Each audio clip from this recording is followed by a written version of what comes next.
Hayırlı günler. Подкастның жаттағысын сөйтішірәбіз енді ала берса. Бириде Үрқайыл Зайдулла, Ләбип Лерон, Газинур Мұрат һәм Баязид. Бары тик Баязид. Хан да түгел, мин бары тик Зөлфәт. Кулымда да қайнар қылыш түгел.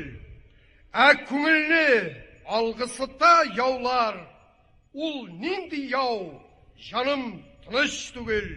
Ике кызыксындыра торган сорау Зөлфәт дигәндә. Беренчесе менә легендар булган 194нче бүлмәдә булганы бармы Зөлфәтнең? Бар, әлбәттә, ничек булмас.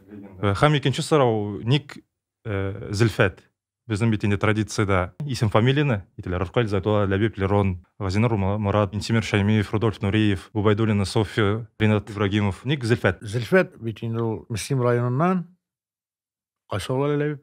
Яңа Сәйит авылы. Яңа Сәйит авылы. Зөлфәт 10-нчы сыйныфларда укыганда Рәдиф Гаташны университетны тәмамлаган Рәдиф Гатауллин ул вакытта яшь шагыйрь укытырга җибәрәләр. Уразмәт мәктәбенә. Уразмәт инде зуррак авыл, анда урта мәктәп булган, тирәяк авыллардан. Бу Мөслим районында инде. Мөслим районында. Шуннан инде ул Рәдиф Гатауллин ул вакытта шигырь белән җинләнгән яшь шагыйрь. Сыры инде шигырь язучылар юкмы? Бездә бик зур шагыйрь бар дигәннәр аңа. 10-нчы сыйныфта, 10-нчы класста, 10-нчы сыйныфта укый. Дүлфәт Маликов. Менә шуннан Рәдиф Гаташ аның шигырьләрен Казан утлары журналына җибәрә. Казан утларында ул вакытта шигърият бүлеген Нури Арслан җитәкли. Һәм аның хаты да билгеле, Рәдиф Гаташны чыгарды да бай матбугатта. Син бик шәп егет тапкансың, Рәдиф дип язган. Бик шәп шагыйрь тапкансың. Аның Казан утларында бер шәлкем шигырьләр чыга. Минемчә, ул менә шунда Нури Арслан һәм Рәдиф Гаташ аңа исем белән генә Зөлфәт Маликов, Дүлфәт Маликов түгел, менә Зөлфәт дигән исем генә. Бу инде табигый, ул менә үзбәкләрдә Зөлфия дигән шагыйрь бар. Кадырия, әйме? Ул Дагыстаннан. Мәхмүд. Әйе, бу төрки һәм теге безнең шәрик поэзиясына калсай бер, мәсәлән, Хафиз диләр бит инде. Аның исеме дә бар. Сагыди, Руми. Шуңа күрә ул менә Зөлфәт булып кирип китте. Ләкин хәзер инде менә шагыйрь Зөлфәт дип атап әйтәләр. Зөлфәт Хәким белән бутамасын. Юкса Зөлфәт Хәким үзе дә шагыйрь әле ул. Эзләгәндә Зөлфәт дип язам. Зөлфәт Хәким җырлары, Зөлфәт Хәкимне бары югала инде, аска төшеп бара интернет. Зөлфәт аннан соң ул әлбәттә онытыла торган шагыйрь түгел, ләкин бер әйбер бар әдәбият тарихында. Бик шагыйрь булса да, кайчагында бераз күрәгәдәрәк булып ала. Аннан соң яңадан мәйданга чыга инде күптән мәрхүм булган шагыйрьләрдә.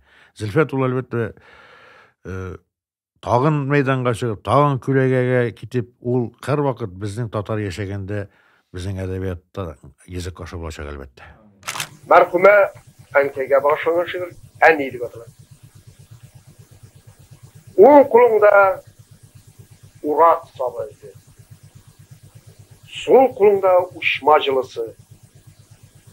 Нишкә иләк була бу кулларда, уклау була, җиләк тырысы.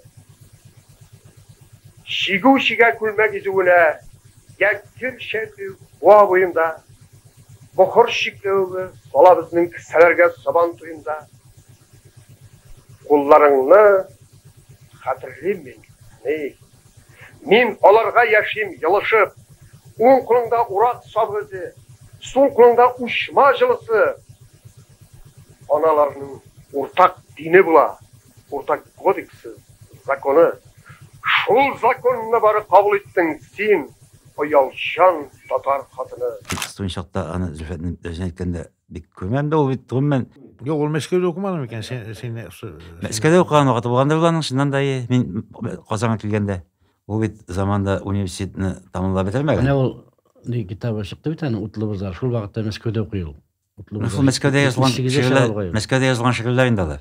Зөлфәт университетны бетермәдеме ул? 4нче курстан шунда китәргә мәҗбүр була. Ленин кебек, Толстой шикелле шулай. Мәдәрис Әгъләмовтан. Без аның белән соңрак аралаша башладык. Студентлыктан чыгып, гәҗиттә эшли башлагач, Татарстан эшләрендә ул 9нчы катта шуян. Юк, ул 8нче катта яшенчедә утыра иде. Шушыннан башланды инде, әйбит. Минем ул дөресен әйткәндә Зөлфәт гомерем буе күмер булды. Мин дөресен әйткәндә 20нче гасырда художник буларак, сүз остасы буларак бик зур шагыйрь дип шәплим. Сүзләр китабы булды ул студенчакта да.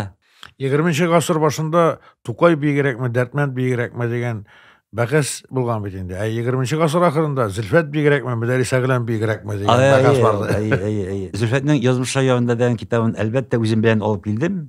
Нигә студент булай торгана. Әлбәттә ул озак тормады, шуллыктә соктылар инде аны. Менә Зөлфәтне таныткан, менә шушы әйбит гап-гади, сары кагазга басылган, йомшак тышлы. Кереш сүзне Хәсән Туфан сүзе башы язган иде. Улангандан бик югары бәя биреп, аның киләчәктә шагыйрь булсын гуманлап. Не Хәсән Туфан аның остазы булды бугай бит инде дип аңлыйм. Университетка керткәндә дә, Мәскәүгә керткәндә дә. Сибгат Хәким дә шулай. Мәсәлән, менә Марат Акчурин дигән тәрҗемәче бар иде, һәр Америкада яши. Ул Мәскәүдә эшли инде ул, Современник нәшриятында ялгышмасам. Ул Сибгат Хәкимнән сораган Мәскәүдә очрашкач.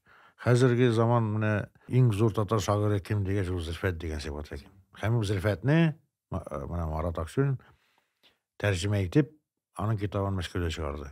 Зөлфәтнең гомерендә ул Гаташ, ансын Хәсән Туфан, Сибгат Хәким остазлары булып алып барганнар дисәң була инде бер яктан. Ләкин ул менә Гаташ турында күбрәк хәлфәм дип яза иде инде. Аның мәктәптә ул инде дөресен әйткәндә барыбер шагыйрь булган булыр иде. Радио Гаташ килмәгән булса да Мөслимгә укытырга.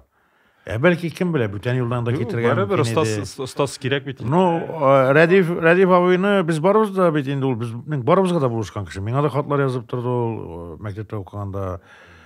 Газинурга инде бигрәк тә Газинурның иң беренче рецензиясе Казанлы Радио Гаташ турында чыкты. Беренче курста укыганда. Лейб Лиронда аның йогынтысында ул мәхәббәт шагыйре дип. Остазлар ул күп була, дөресен әйткәндә, зур бик шагыйрьнең бигрәк тә. Ул бер генә шагыйрьгә яре булмый бит инде. Ул чагында әйтәм бит, мин кабатлап әйтәм, ипигон булыр иде кеше.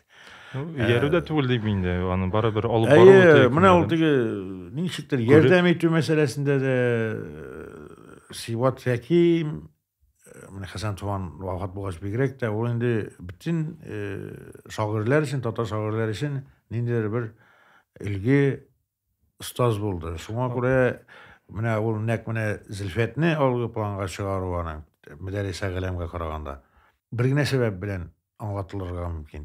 Мөдәррис Әгъләм артык татар шагыйрь иде ул, халыкчан. Аны тәрҗемә итү кыенрак, менә Тукайны тәрҗемә итү кыенрак булган күп шигырьләре. Зөлфәт ул масштаблырак, алар икесе бик укымышлы иде. Һәм эрудиция ягыннан да, аннан соң бит ул 2 ел Мәскәүдә дә укыды. Бик күп халыкларның шагыйрьләре белән очрашкан, дөнья күргән, аралашкан. Зөлфәт ул фестивальләргә дә, аны яшәгәндә күп йөрткәннәр менә татар шагыйре, яшь татар шагыйре сыйфатында күп биргән ул.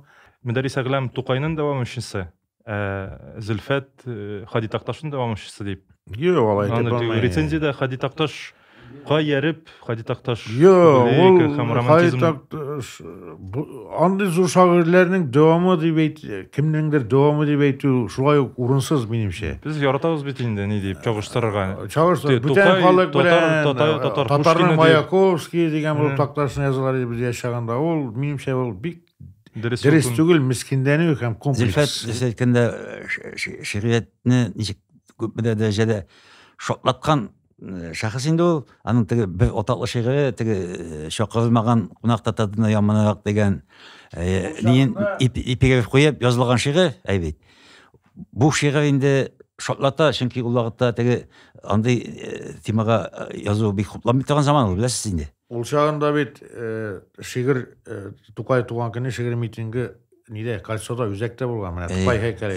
Анда инде транспортны тутап торганнар, троллейбуслар иде бит инде. Менә шунда Марсель Галиев сөйләгән иде. Бедерә чәчле, бедерә чәчен батырып кәләпүш кигән.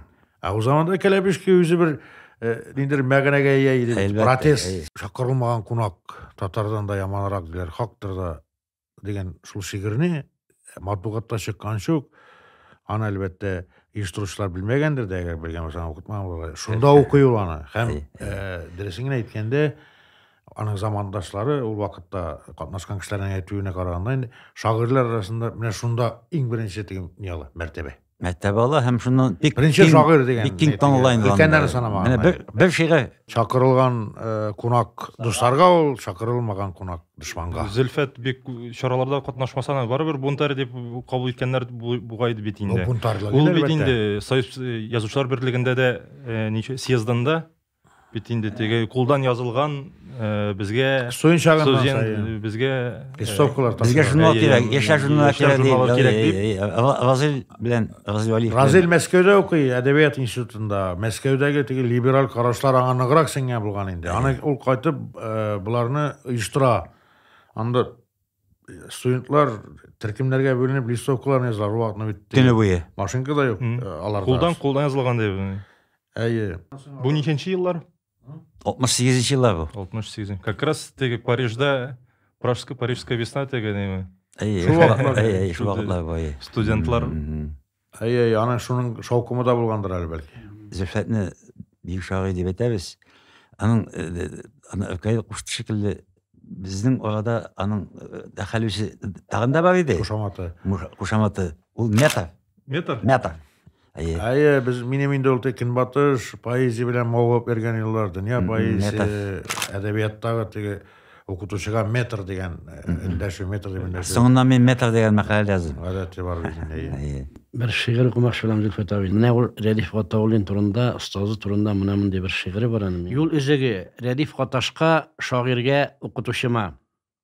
Без өметле идек ул елларда. Яндым, гашыйк булдым, саташтым. Безнең адашкан тын кара якта шигырьләрен тыңлап Гаташның. Әйтте хәлфә, кара түгел бу як. Шушында бит телнең уясы. Кара булмый теле бай төбәк. Сезнең кайбер сүзләр казаннарының 10 сүзеннән хәтта көчлерәк. Аксакал да иде безнең хәлфә, һәм егет тә, кызлар сөйде ул. Сезнең өчен Рәдиф Гаташ булса, безнең өчен хәлфә иде ул. Төнен әйбәт шигырь яза алса, хәлфә түгел, хәтфә иде ул.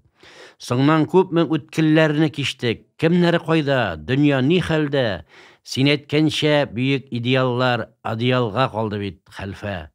Үрәзмәтнең ак буранлы төне, кем йокысыз йөри төн ката, Торыгыз, тор, йоклар чакмыни дип, шагыйрь безне кирип уята. Уята да Мөслим түрендәге адашкан бер төнге авылда, кар давылы дулы шигырь булып, әүрелә шигырь давылга. Бар иде бит безнең жанда өмет, алда гел яз сыман тыелды.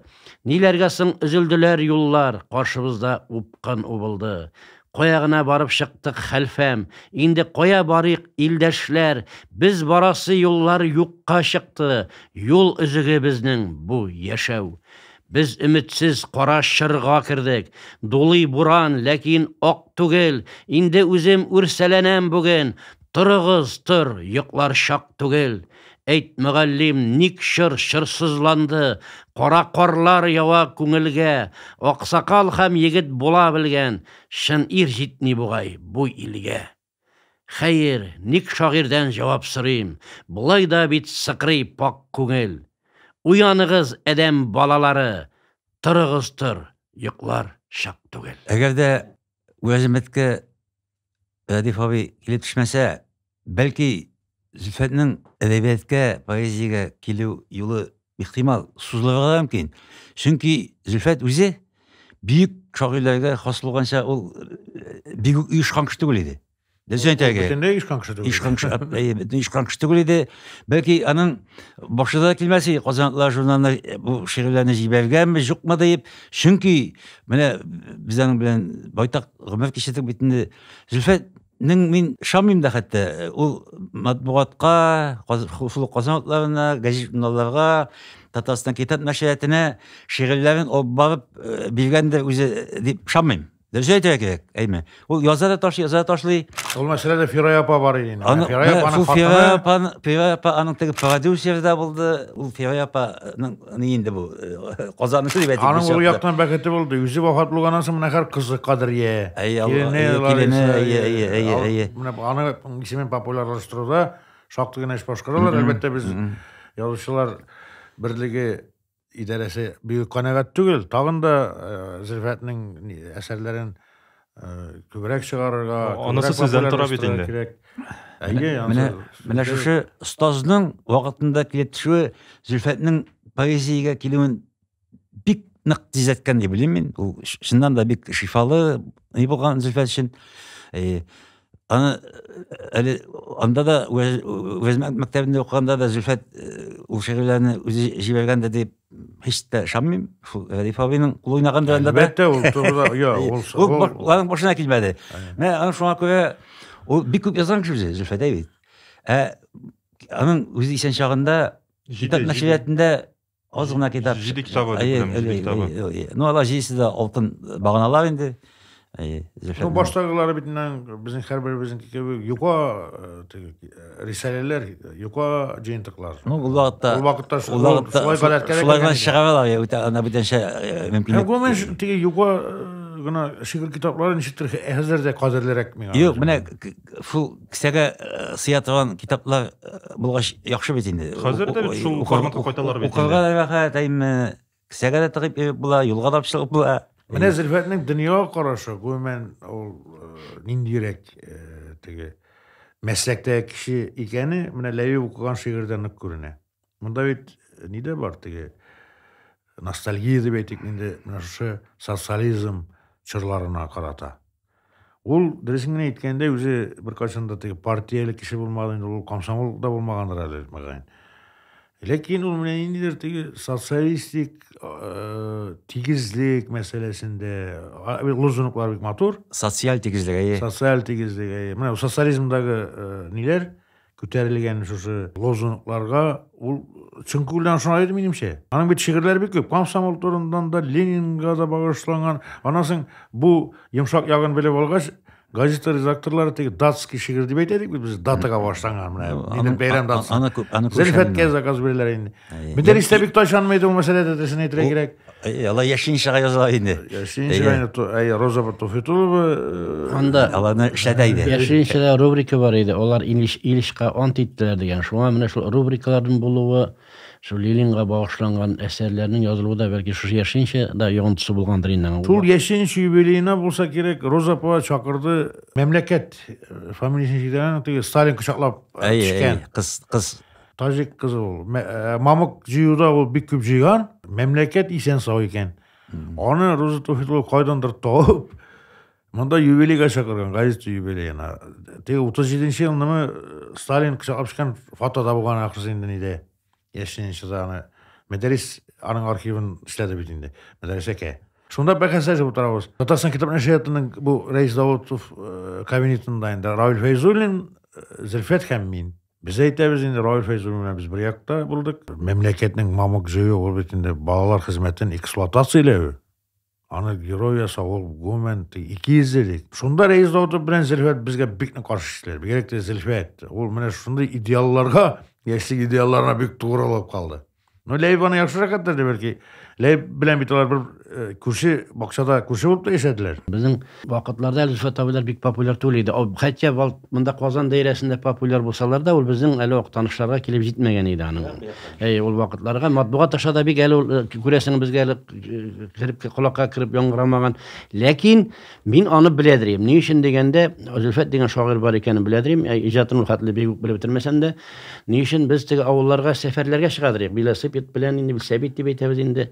Без шулай теге байсарларга, буйчыларга, әнәкләргә, менә шулай авылларга йөргәндә безнең юлыбыз Яңа Сәйеткә дә барып кайттык. Без шул берничә малай җыгып китәбез бу Сәйетләр. Һәм шунда барганда Бүләр дигән, Татар Бүләр дигән авылы бар. Ул колхоз үзәге булды шикелле. Аның җитәкчесе атаклы колхоз рәисе атлар белән данлыклы булган Сәләхов дигән бер абзый булды. Урожай колхозы. Менә шунда керәдер иде аларның авыллары һәм бу абзый инде ул бик теге ул вакытның үзенең зур шәхесләре инде менә шушы төрле районнарның зур бер шундый рәисләре була торган председательләре. Һәм ул менә беренчеләрдән булып дигән кебек җугыл кырыена язу яздырып элгән иде. Менә без шунда язуны күрдем. Зөлфәт абыйны мин читтән торып шунда язуын ишеттем. Ул анда үләр болыннары, Сәйет урманнары сагынуга дәва юк икән дигән җулын алгандаймы, Зөлфәт дип кенә язып куйган. Менә шушы ның белән минем исемдә калды. Димәк, менә Сәйет. Әле Сәйет диде искала, анда иске Сәйет авылда бар кара кашыгына. Бүләрне дә җырга әйләндергән. Ул вакытта җыр булгандыр инде. Шуңа күрә ул теге халыкка менә шушы җыр ашада миңа ишетелгәндер. Менә Зөлфәт аны беренче ишеткән шушы булды ул. Аннан соң инде без менә Аркай белән бер вакыйга булып алды. Бу бакчага хәтләле Әркәйле екеуміз осы яшайыншыға келген едік. Бірінші курстары болғандыр, енді ол 79-80 жылдар болғандыр. Бізді Зульфат абай көріп алды да бөлмесіне. О, мінеке, сіз как раз керегіңіз бина дейді де, ол едегіз мынамда Баш Бұхари бөлмесіне дейді де, шығырларыңыз бар ма дегенде. Әркәйле оттан білейін де, мен кісені қопшап қарадым, нәсәдір бар қағаз.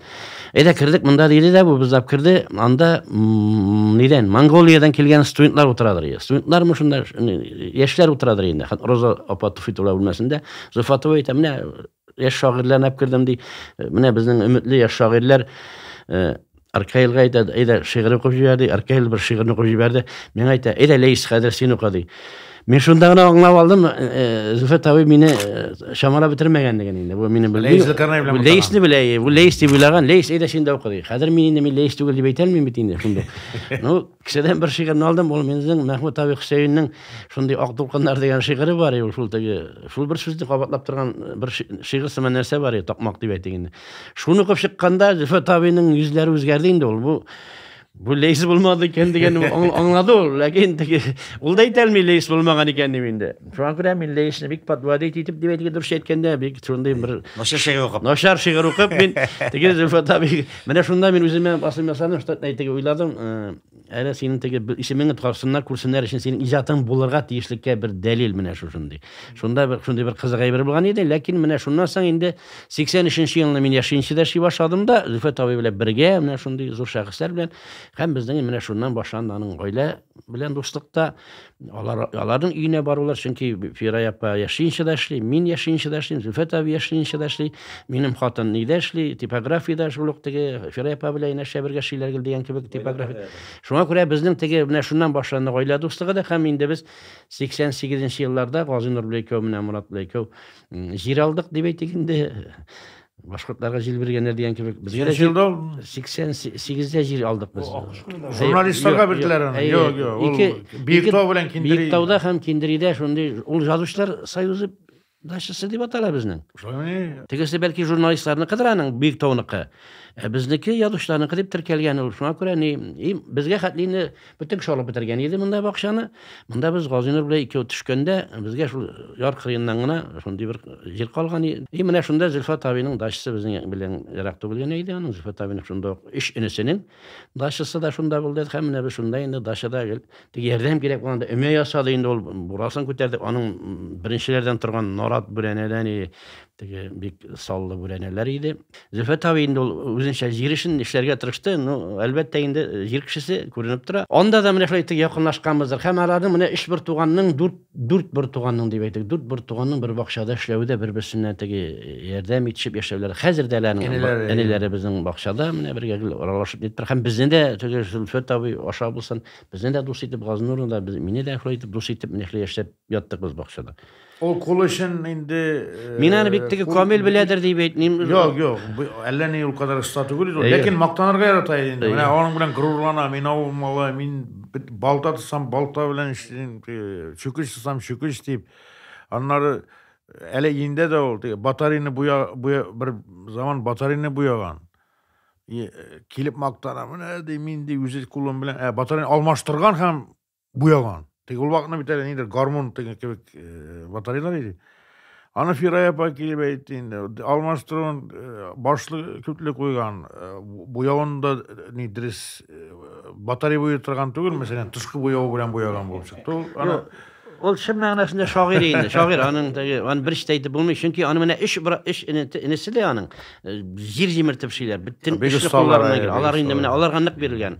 Зульфат абыйны адракына шитләтеп үткән инде сүздә юк. Мин аның шулай икәнен бер күрдем, бүлмәгә килгәч икенче катта Ишкафны бастырып җыйган кешене мин күргән юк иде. Менә шунда мин аңладым, аны ишкафны чик авада китә, урындыклар тирәтеп куяймы? Улар ничек көч барбыр җыйды уларны үзенчә. Үҗәтлеге бар динем. Бастырып барбыр җыйды уларны. Менә ул бик авырлык белән. Ул бит яткырып, шакмаклап җыю бик җиңел генә бит. Менә шагыйлам икенче каттан башлады йорт салган. Шуңа күрә аларда зур шагыйрләрдә, аларда инде берәр шундый ниләр бар. Алар барбыр теге ядрак инде. Без зур шагыйр булмагач җирне ядрак шамалыйбыз эшләрне дигән кебек инде. Ниндирәк кеше булгансың? Кеше була тормышта Elbette. Bizim şekilli, varım şekilli aşık buluşan indi şairlerinin, şın şairler, qataşlar dep etdik. Şol Feyzulinler, Fötaviler, şairler aşık bulat işlerdi. Mehabbetli degan söz var bir Tatarda. Anın ul öze de bir yaş çağında bir erekte bir kiber bulgan endi ol. Anın mehabbetli tişi, mehabbet tişi, özü mehabbetli bolup. Bir kal, lakin ol Firayapa da bir, alır bir redaktsiya işlediler. Geçinci da edebiyat bölügünde Zülfet abi, Firayapa korrektor şol gazetada. Hatın kız bütün icabı şaharatının negizi. Bu kişilik ne? Ol eli devam ediyor, ana olarak devam ediyoruna tugul. Ruhiyattan da hatın kız toplandırıp durur. Hem onun yaşatıp bizep durur. Az mı kiştik ömür zemheririn. Biz de düştük tuğup biter. Yüreğimni uçlarına alıp tiksin buldum beni tiriltken. Ağır şaklarımda yoktun sen hem kışlarda tungan kuş sıman. Soruşundan kanat kalktı yürek. Senin yılı neni uçunda. Hem biz açtık tabiatın sırrın. Bizim canlar jirde bir iken. Bu yaratığına tugul var. Süyem demek min kuş türüde. Sonunda şul kuş bilen birge düşlerime gelip kiresin. Yaşa deyip üstelenip neni kuşka suluş kiresin. Karışların suluşların bilen bardım yanlı benim yattım. Bu yarsulu dünya ortasında yarıyalı sana yurttum. Ул шулай ук ни дейинде медресе кылган көйгөй Татарда bir матур сөз бар ыштансыз акча маселесинде анын бир качандан кишиден акчасы калган акчасы болгонун каттырбайм мен. Кужалык иштерин, кийим алууларын барысында Firay apa башкарайды. Fiyapa etmişliğe İşsiz de olmadım, işsiz yaşamadım diyen gibi. Zülfet abinin akçası da olmadı, akçasız da durmadı diyen gibi. Sonrası sizde yok. Yok, olmanda yarlılıktan tügel. Ol akça tuta bilmegendir diye olayım ben. Ondan sonra anın kirip silegen niye var evet. Min de riyana keştüm kiyip çıkalmayayım diye. Bana biraz tavşalganarak bolsan. Şuna koyma men bir atmana medrese gılemge berip, medreske mijey diye beteyin ol. Mijeyge berip turam diye. Mijey alıp kile anda tavşalgan gana tügeni tikşilgende baba temekeden. Öbür şairlerine bana binler kayıl prozada yazayım tege min şularda çıkıp etebile işte bizning tege adra proza yazgan kişi min Zülfet abinin da bir tane bir şarında başlangıçlarında İdil Almanakında çıkkananın Leyla degen idi bu yoluşmasam hikayesi var Kuşak degen de yok miken hali nişeptir isimde tura. Ol mene yazsa çayanda yazsa mene çayanda şovlarına çıkıp jurnalistikada şovlarına çıkıp içsek ol yazıp gitken bolsa proza mene degen mine kalsa bir tege intellektual iler özünçelikli prozaikta bulganlar edi bildim. Ул пьесаларда язып маташкан түгелмисиң? Ol Tercümelere koyulgan. Koşak tiyatrları bileşedi hem Kanal Tiyatro bilen de eşit ol tercümeler. Koşak tiyatrının ana zakaz bilen mine Roza Pajabbarova oyuncu. İşletedri. Aye, ol mini de işlettiğinde mine bir iş eser koyuldu anın. Lebip direseydi ol elbette mine oturup iş redaksiya oturup iş deyindi ol direseydi. Lakin o redaksiya iş ve bir menimçe anın tege mine mümkünlüğü şu gil redaksiyada işlep icad bilen nıklap şekillenirge proza için bir tane oturuğa hem kirip giderek. Öne o zakazlar buğungu şekilli belki neler bulsa beygiler bir köpütinde mine yadışlar, uyuşmalar uyuştura belki olanda katnaşıp nesede olsa eşlege alırgan bulur ya. Anı İsimde tırsan indi. Essiyesi mine bu üzerine kitabına yazgan. Mayız Gamber yazdırdığından kısta. Mine kimdir söyletip basın yaptırsa eşleri yol bir dibeytem.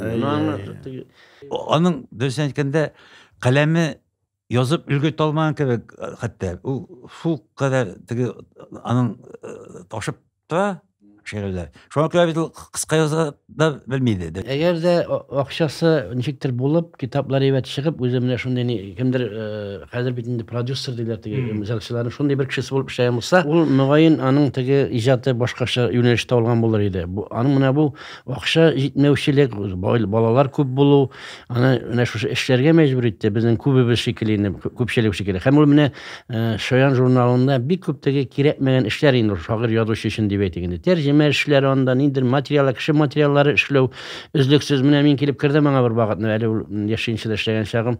Mene bergen idem kişe bula onda oturuş boldur bitti Tatarystan işlerinde işler tügerek işlidir. Şunda şakarda benim şiirlerini okursan, parodiýalaryny okup çygarsan hali Zülfet abi bir kişek parodiýal golargany bir iştir parodiýany. Men kirsem bulda mindi ezerledim şoýan Meytem nişik ezirledim, men sana bermedim bit şoýanga dip. Mene diýim men birsindi, men aşağıda diýim, men anışladım.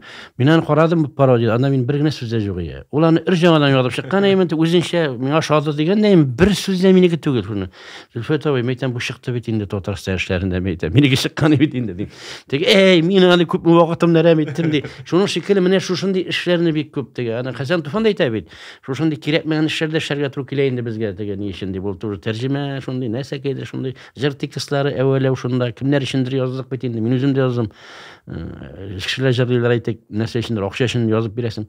Şunun şekilde şuşunda işler köp işlendi diýip eteminem diýip. Ýok, ansız bolmaýdy aýynda. Ol bit çit ilde de mene sen şeger ýazdan bir seňa türep turabız degen bir kadadan ýyşma da ýok. Ol indi aňa zarlanyň bir niýinde görmem men. Fütübetinde görmeyim.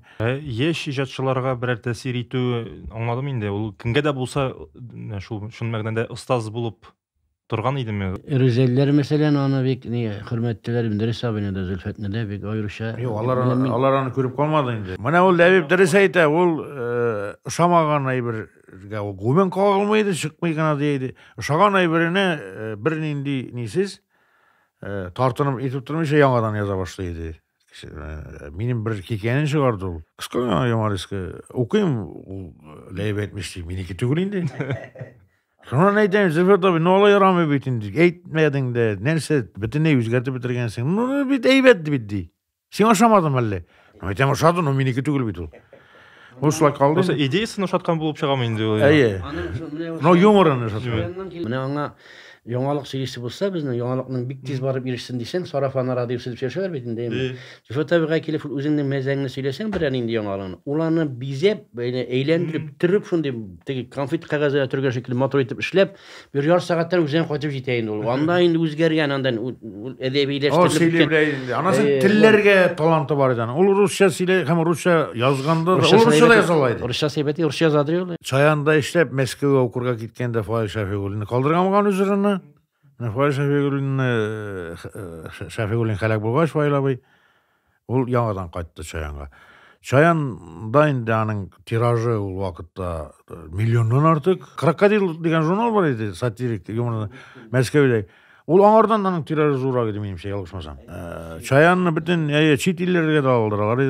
Anda işlewniň elbetde anyň kirimi de Alar da ganaralar da ýa biz ezgine çygaraydyk mene biziň çygaraydyk. Tüleýbet ýanda. Setip bolsa da özgertip bolsa da. Anda ganarlar ýarty stipendiýa bolaydy meselen. Biz soň çaganda indi bu. No indi bizge ýerdem ýetirişinden etkendir. Çygargandyr. Muňa bolsa sizin birine de şoýan şigirinizde köp garagan ýok indi siz ýazasızmy şoýan şigirler? Men ol sorawyny ýaşkyna bergelýler. Elekege zamanlarda ve şeýan çyrynda Ahmet Feyzi'nin bir epigramması bolgan.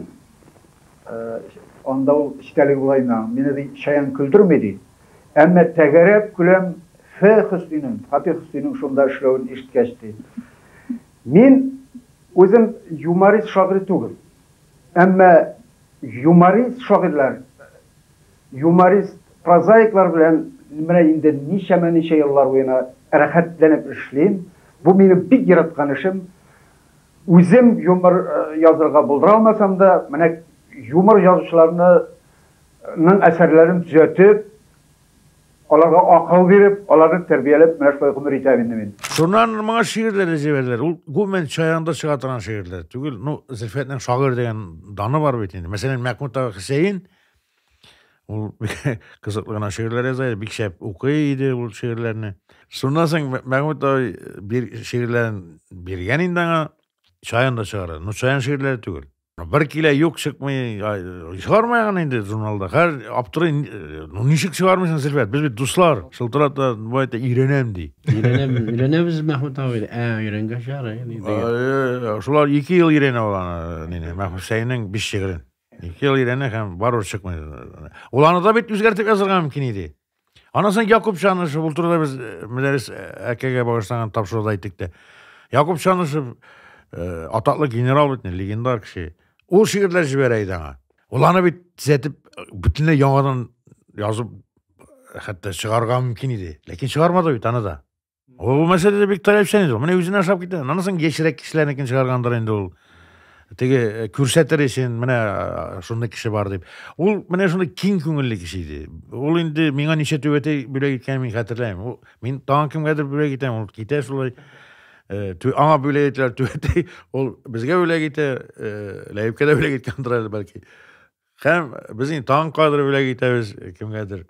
Соңгы елларда минем Зөлфәт белән шактый якыннан аралаштым. 70 еллыгы уңайыннан дип әйтик бу чакта инде. Аның бек затлы китабын эшләргә туры килде. Зөлфәт менә 17 ел чыкты ул Зөлфәт. Бу вакытта миңа Зөлфәт белән бик озак гәпләшергә, киңәшләшергә, аңлашырга, сокланырга туры килде. Шуннан да Зөлфәт бик шагыйрь. Гомумән Зөлфәтне укымышы Татар поэзиясына керергә мөмкин түгел. Мөмкин түгел. Шуңа күрә мин үзем яшьләрдән һәвәгә сорыйдым, кемнәрне укыйсың соң син дип. Байтаклары Зөлфәт исемен беренче булып атайды. Зөлфәтне укып иҗатын дәвам итә икән, аңардан нәрсәдер бар. Гомумән алганда Зөлфәтне укыганнан соң Язмаска тиеш. Язмаска тиеш. Бірінші сұрауға қайтканда, міне 194-ші бүлмәдә булган дип әйткән идегез. Ничегрәк булды ул? Бездә сирәк булды ул, дөресен әйткәндә, аны әйтә бит әтиң әркәлсәйт ул әйтә. Ниди апкилү кыен яна. Сынап та аны урыннан кузгату кыен. Утырак кеше дип әйтегән аны. Ул теге. Юк, очрашуларга ярга яратмайды. Аны җирләргә аны алып бару. Барганнардан теге яшәгәндә теге Уфаларга нигәргә. Менә безнең белән аралашкан вакытны бик авыр иде. Безнең югыйсә, менә бу мәдрәсә сабый бит инде яшәп бездә дип әйтик, Кадир Сибгатуллиннар, Нияз Акмаллар, Фәннур Сафиннар бездә булды бит инде. Тулай торакта әле төркем бик күп филология факультетын бетергән, татар телен бүлеген бетергән шагыйрьләр бар вакытта үткәндә. Анда Хәсән Туфан белән Сибгат Акминә булмады. Роберт Әхмәтҗаннар да булды, Морсил Галиевләр шунда булдылар дигән кебек. Менә Зөлфәт абыйны шул апкилү менә бер булды микән, ике булды микән аның менә аның белән тек авыррак ул мәсьәләдә. Ничегрәк булды ул? Менә ана безнең фотография бар безнең аның белән төшкән. Ул шул бердән бер генә булмады микән? Шул да булмады микән? Мөхәммәд Мәхдиев менә безнең түгәрәк утырышы кебек булды инде анда үзендә. Юк, дөрес Ләбиб, ул без суын чагында да килгән иде. Ул ансы фотолары калмаган. Монсаның без соңында инде без суын түгел вакытта. Бездә укып бетергәч бит инде. Ләкин мин теге 52ләр белән бик нык элемтәдә идем. Аны мин иштирдем ул очрашуны. Бер берсе искә төшерәм, аны ул бит мәдрәсәбен әйттек инде, Шанышевны күрергә барып кайту теге маҗаралардан кебек мәдрәсә белән. Аның моның маҗаралары түгел, ләкин 500 мәгънәсенә Роза шанып чыгарып йөрәдер иде. Бар Зөлфәт Мәскәүгә Жанни Радари килгән, Италиянең атаклы әкиятчесе, теге зур язучысы, Шипполинлар язган автор инде. Күр шуның белән интервью эшләп кайт дигән. Зөлфәт абыян барып күреп, сөйләшеп, менә кунакханәсендә очратып бугай утырган кунакханын табып. Радари Зөлфәт Казанга килде ул. Аннан соң ул Радари 69 елда килә бугай ул. Гариф агым персетил чакларда бугай ул килә ул. Бер вакытны килә ул. Ничәнче ел булгандыр. Менә шундан кайткач ул әкият дөньяны коткарса әкият кенә коткара дигән поэма язды. Менә аның бер поэмасы бар, мин аны оныттым исемен хәзер. Йөрәкләрдә үлмәс астан бар. Йөрәкләрдә үлмәс астан бар. Менә ул шушының турында бер поэма язды, менә шушындый. Менә безнең татарның зур шагыйрьләре шушындый эшләрдә эшли алалар. Анасы Казакстанга, аның ялгышмасам сеңлесеме бер казак кешесенә килде. Бер сеңлесенә кайсы. Һәм ул шунда барып кайткач дала циклын язды бит. Гаҗәп ул, менә казак булып туган кебек язды. Казакстанга шул барып кайтканнан соң, ул казак гомер буе казак даласында яшәгән кеше кебек, яшәсәң дә алай язып булмый. Ул бит гаҗәп ул яның шигырьләр шәлкеме. Ул кайчаннан теге поэма дип атап була, шигырьләр шәлкеме дип, цикл дип тә атарга буладыр. Сюжет кыру осталыгы бар иде, композиция. Ул син дөрес әйтәсең, ул аңардан бик шәп прозаикта чыккан бар иде. Бер афишада күргәнем 17нче елны, ал 70 еллыгына багышлап ясалган кичә инде. Исеме Мин Зөлфәт кенә дип куйганнар. Теге бик минималистичный. Мин сценарий авторы ул яхшы сүз. Аның шигырь юлы инде ул. Аның шигыре бар. Мин хан түгел, мин бары тик Зөлфәт дигән исе бар яның. Мин хан түгел, Min bары тек Зülfet. Қолымда да қайнар қылыш түгіл. Көңіліне алғысыта яулар. Ол неді яу? Жаным тыныш түгіл. Түгел торттырылған үзәңгілер, ялтырдағы атлар ауызлықта. Тың жайалар яртып бүгілгенлер. Юшленген тұяқ таңғышықтан. Алда ин яулысы тұрфабышлық. Ondan arı hiç şefkatsiz ufuk. Anlasın tamir oylıyorsun da eleyip bilen bizim prozayik da olur idi, falan da olur idi. O takdir bir yıl. Dersin aytkende Zülfet ne bir tom eserler yazan kişi değil. Şiirlerini ola yazıp da olmaydır hali ol. O bar buldu bizim arada şairler. Kiş bilen işten kayta yıklap ola. Hem kin sayın bir şiir yaza. Kemalar elbette birbirine şagan bula. Qabatlanığa gitedi bu itti de ulanı. Allah yazırga bula lekin qabatlanığa gitedi onu.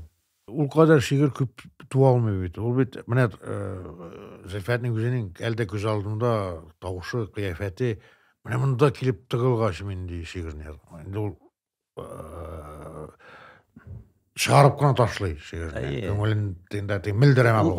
Oyak üstü yazgandı o şiirinde. Oturup dikiler köşegengene de köngülünde gelsin. Ben redaksiyaya kilip kirgeç, kil oturaydı indi o nide isteliyanda. Nersedir tizete, anasın, anın, desken etken, o tizetken evler kübüsü jurnala kirmeyeydi akırsı. Onun mene ol avtomat revset tizete. Hem o üzerindekinde bir düzete tuğan şairi bizinde. Bu yaza, lakin onu kuya dige işte tatmasına alıp yangadan tüzeteydi. Men o kesin tufanda şulay, o 50 inşe varyantı var bir şiirin. Dik talepşenlik neyinde bu? Koyu bizim bir şairler bir yaza da ikinci günü redaksiya yaşava. Yo, ana yüzleri de okumaylar ya. Şairler türlü bula, anasın şairler ez bula. Şunsuz var bir tane. Alar biren serengine. Zülfet abinin bir-iki tege şoyandırak iske düştü ele anekdotlar. Mene Zülfet abi uyuna qaytkanda neydidir tege mene çıkarıp taşıyorlar bir kişiler koylar işi kaldığına süyep koyalar şunda birer tege seyir meyer eybirler bu antikvariyat diye tegende şundayla eybirler bu uyuna taşıytıran gadeti var. Ulan hatta kvartirin küşerişe tur keldi mene Tatarstan uramından nege bizning Musina tugul Yamash yagına keldi. Şunda kelgende mena berip jiberdi men sene kerek bir nesede kerek men kran ırgağı şunun kran ırgağı nerse gap kirgen ulanı mena sum salıp jiberdi ular. Alar ikevidi bir sehat gafar. Mini gap qaytdı mana ul hadir men koyar daşıda mı da yata ul mene. Bu yetkarindi hazır. Ularning şunday bir jiyatıran gadeti var. Agavetit. Bu habersinde ko'rganda bu ne apayta kavşik urunduq deyip aytayın. Kavşik urunduqlar var bitinde popüler. Uramda şergen itirge asalga isteli var özünün meni urunduqı. Bu urunduqni ko'rib bir belkenin difikati var bir oyak qisqarak. No meni qolib qayta yine de. Mene şul bir oyak qisqara bulganga kızıktırgandayın. Şuna qayta da bu mendan bit nersedir şapla bu normal. Bu tenjir bir nersesi de yok. Qolib qayta bu meni işe gidip xaridip bulamını. Şagirning boşuna nese kile qizgan tabaq uyaniga gazga. Tabaq qiza bu bili mena bu tapmasa men direk mena xadik işesin digiz desem eritip kıskartata eritip aytırıp tegadrak qabarıp eriginde ikincisini eritip dep qoydu. Bir zaman qori tege sözünrak çığa tağın. Tegesin tağın inan tağın işesi tege tağın. Bir zaman urunduk biter degene eritip urunduk biter. Şunu hikil tege kızık bulup tuyulgandır indi. Şulay tege kuhnyada şul gaz plitesi yanında degenden Ferapa qoyta işten Zülfet abi niyeti bitiran. Berengerşi bitiraydı. Munglagan aytıp aytıp berengerşi bitirayken Zülfet ne şeysin diye. Baş pişirem diye Zülfet abi ete. İt koyan aldın diye. İt koyan aldın diye. Şöyle yapayım gacaplanım. Satıp qaytkanlar da bileyim. Yok. Xaladillikten aldım. Farış saldım diye. Nindi farış Zülfet? Ol şüpreydi bitti diye. Diye ol şanda Allah zoruna şunda küsegesi bile zor şüpreler bulatırgan ya. Şunu algan da endi bu degenike. Eyte mani bulgatkan sayın juk kaşığa deb etedi. İt juk kaşığa deb. Bulgatkan sayın it juk kaşığa deb etedi. Tigi şüpre farış deb bilaganda endi tındırgan degene özüce tigi tripte yibergendir endi. Firaypa bilen münasebetler niçe gerek bolgan? Bik tigi legendar mehabbet deb yazganlar idi bir nide intervyuda mı bir makalede mi? Zülfet ol özü bik nişke köngüllü bek lirik kişi bitindi. Lekin mene seyişkende ol oğul malay bulundan kiledir mi keninde. Ol biraz dırforaktaydı değil mi? Kaşınımlar şunday tege.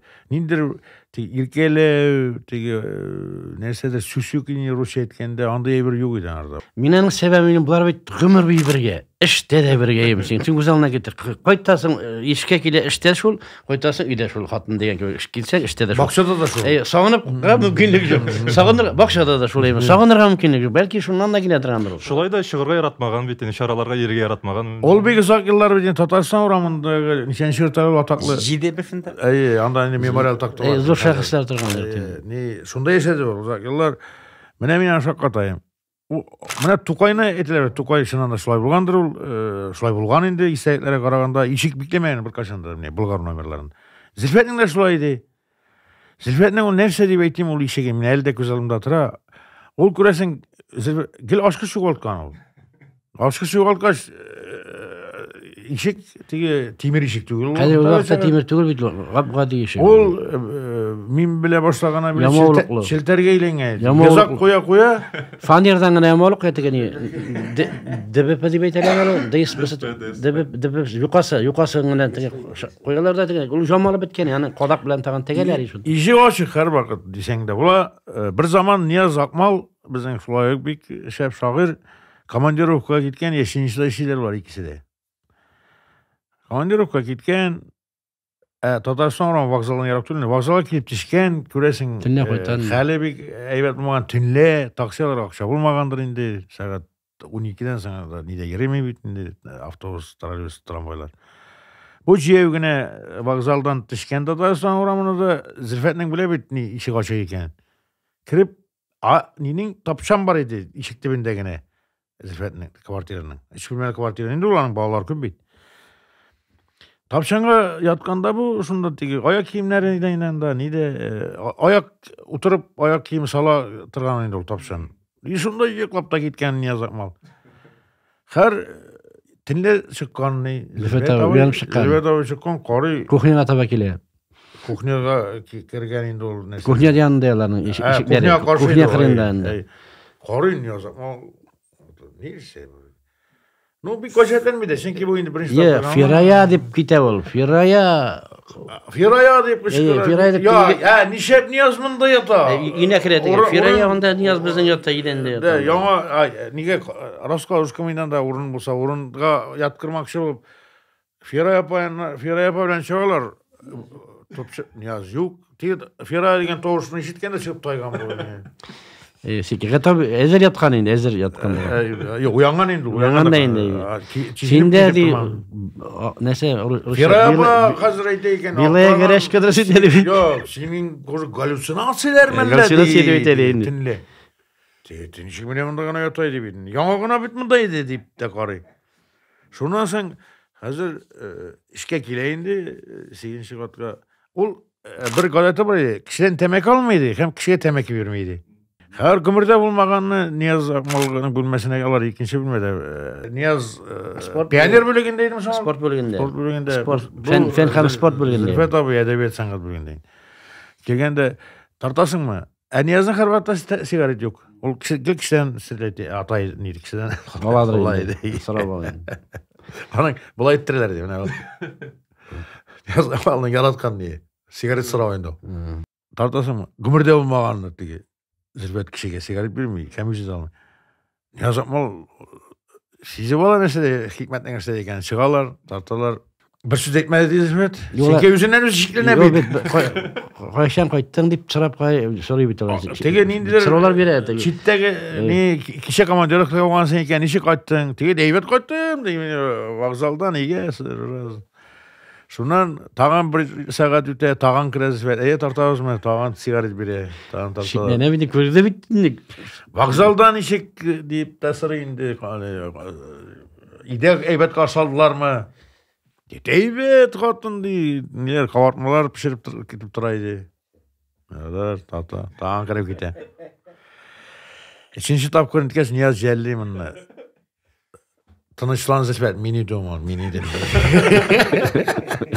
Tegeydi bir sürü bite yaşın. Kuşuna da şiirle gidiyor şu an bizim. Kuzgerlerine sekundum. Sikene hepsini galüsinasyon olsun.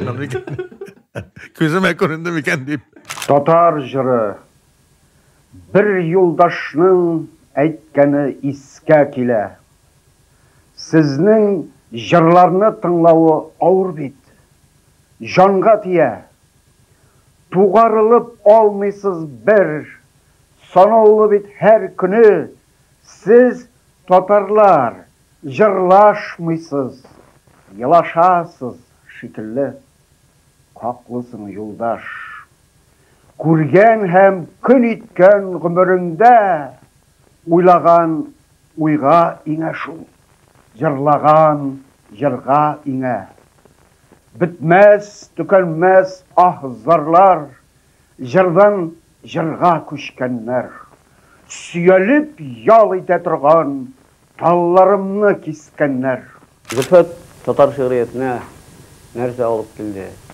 Нәрсә белән ул күренекле дигәндә, нашы ике китабына кергән шигырьләре, поэмалары, балладаларын барап чыкканда гына да Зөлфәтнең гаҗәп көчле лирик булуын, лирик шагыйрь булуын әйтеп китмәм мөмкин түгел. Фәрит Бикчәндә сөйләгән иде. Бер шагыйрьгә бардым ди, әйтте, телефоннан минем график дип әйтте.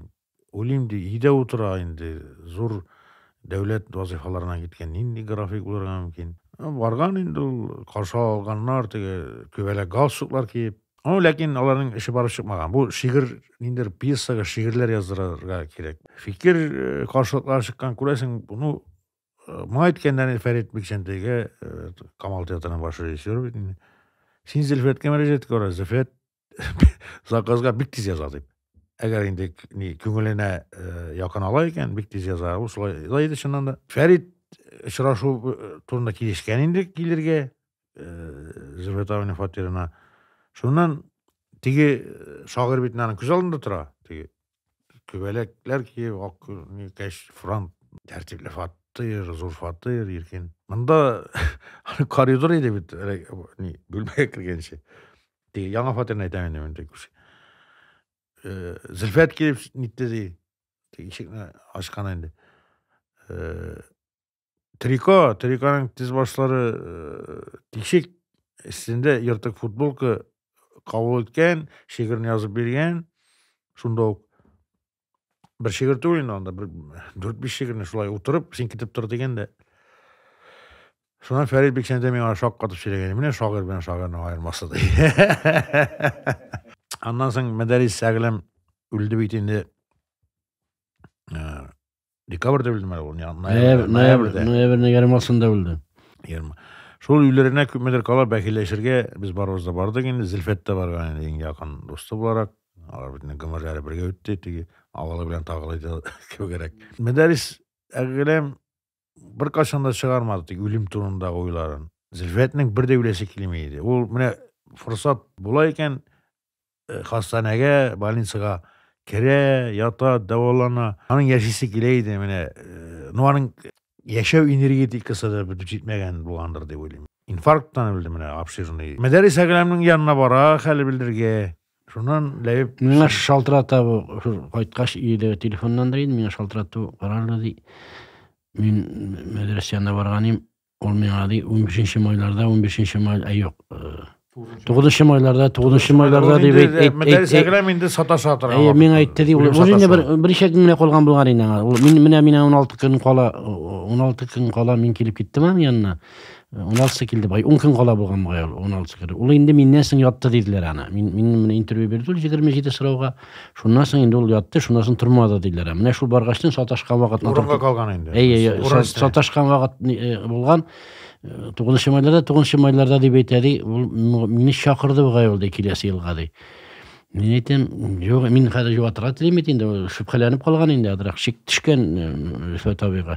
Мин әйтәм, юк, ул сез бит менә нигә бардыгыз, сез кайчан бардыгыз әле Уфага? Әйтәм, шул жаз көне бармадыгызмы сез дим инде. Шулай бугай шул ди инде. Менә шул вакытны искә төшергән синең теге күзеннән үткәндән искә төшерә. Менә без синең 9 майларда синең белән барган идек, шуны дип әйтергә тели дип җаваптырга телим инде. Шулай дип менә бер үземчә җаваптым мин. Һәм ул барыбер теге шөбһә калып яшәгән ул менә теге шушы 9 майны көтә ул һаман әкрененә килә теге аның кичәсендә үткәреп өлгерде бит инде, шул арада ул апрельдә үткәрдек без аның бүтүп алды бит инде Ферия апаны күзгө калдырык деп берген, аны менин Фидания хатында айтты. Жок, не калдырмагыз, авырткан вакытты не бит инде соңга калган адам кен. Аны ойлоп айтуу түгүл инде. Hem bu 9 майны үтеминин, уларны сүйүнгөн инде үткөн ушул шигыр жазабыл 9 майны үтүү турунда. Уларны медений жымгада чыгарды да бул шигырлерни чыгып талгырды ул. Миңа ушул турапты бит үйлерине икеге коламы мен де үттім 9 майны ди. Сен алайып айткандыр ди. Мен айтам, әлбетте сен андай юкбарга ошонмайын да, ул бит өлүм алдынан киши саташа, әке саташкандыр. Шундан 15 майда бит әле. Миңа Ләбип шылтырата миңа Зөлфат аби китти ди. Мен айтам, коя китти. Ул больницадан чыгырга тиешеди. Сукуршек белән генә кергән бит ул анда. нәрсә беләндер инде. Сукуршек. Миңа Шептер ул яшьтә сукуршек. Ләбип мен айтам, коя китти? Мен әле неге авылына кайтып китти мәлләди мен инде. Мислимгә аның ул йөрмәйди бит шулай ук кадыр. Аның бар сәяхәте шул Мислимгә туган авылына кайтып килү, аннан соң инде неге бакчасына Киндерге барып. Юк ди, Ләбип әйтә, үлде ди. Миңа башыма суккан кебек булды. Миңа Фидания әйтәдер, мен медресәдән интервью алып кайдым, мен шундый бер уй килгән. Мен әйтәм, безнең шушы аралашкан зур шагыйрьләрдән интервьюлар алырга кирәк, шушындый Тукай яше 27 сорау дигән әйбер бар, мен шундый биреп, һәрбисенә дә үзенчә сорау, һәрбисенә хас. Барды Зөлфат абыйга барды, Фидания әйтә, интервью алып калды. Юк, Зөлфат абый, все нормально, хәдә ул бит нормально ди, мен анда юк бит, шик юк каман. Шикләр юк. Без аны уйламадык, бик кинәт булды. Төнлә шалтыраталар, әти китте дип балалар кайсысы бер шалтыратты, хәҗәм икән. Яна шул. Сендә миңа шуннан соң шылтыратмасын әйтелде. Ул икенче поликлиникада, поликлиник хастаханәдә үлде. Ул шунда барып, аны шуннан алып кайтып, шуннан китте инде ул. Менә шундый хәл булган иде. Орыны жакта булсын инде. Һәм сыздан инде бер сүз белән Зөлфатны ничек тасвирлый аласыз? Да шагыйрь дигән керектер инде.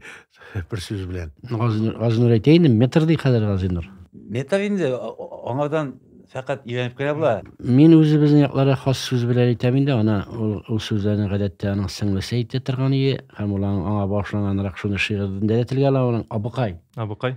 Бездә абыкай диләр, менә абыкай, абыкай дигән сүзне ул бик яраткан кешегә әйтелә, ул абыкай, менә ул шым мәгънәсендә миңа теге абыйларсыз үскән кеше буларак, ул миңа менә бер мин өлкәннәргә тартылдым инде ядошлардан, менә шул Мәхсүм абый Хуҗинанда, шушындый минем теге аралашкан кешеләрем, Рөстәм Мингали, менә Зөлфат абыйда менә шушындый бер мөдәррис абыйларын сүздә юк.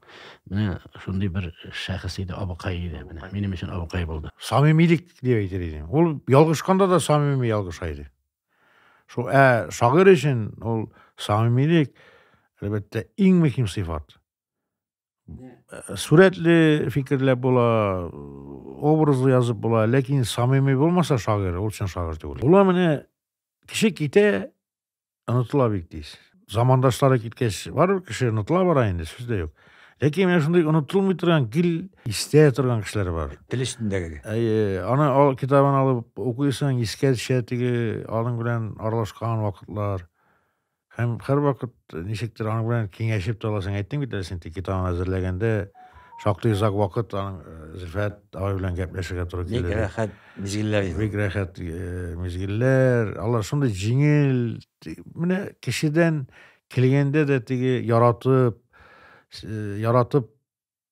киләләр, яратып сөйлиләр иде. Ниндидер теге гайбәт сөйләү дә юк. Усаллык кинә дигән әйбернең тамчысы инде. Юк, усаллык бар инде. Әгәр дә менә начар шигырь чыккан икән, алар әлбәттә турыдан әйтә торган кешеләр иде. Сагыну була. Менә шушындый мөдәррис белән Зөлфат кебек кешеләрне дөресен әйткәндә, сезгә дә шулайдыр инде. Сагыну да рәхәт бит. Аларны искә төшерү дә рәхәт. Чөнки теге күңелләрендә кир йөртмый торган кешеләр иде. Рәхмәт яусын. Монда киләчәктә дә Алла бирсә җыйларга насыйп булсын. Һәм караучыларга инде язылыгыз, карагыз, бергә шундый бик шәхесләр белән танышыйк. Остазлар, турында остазлар.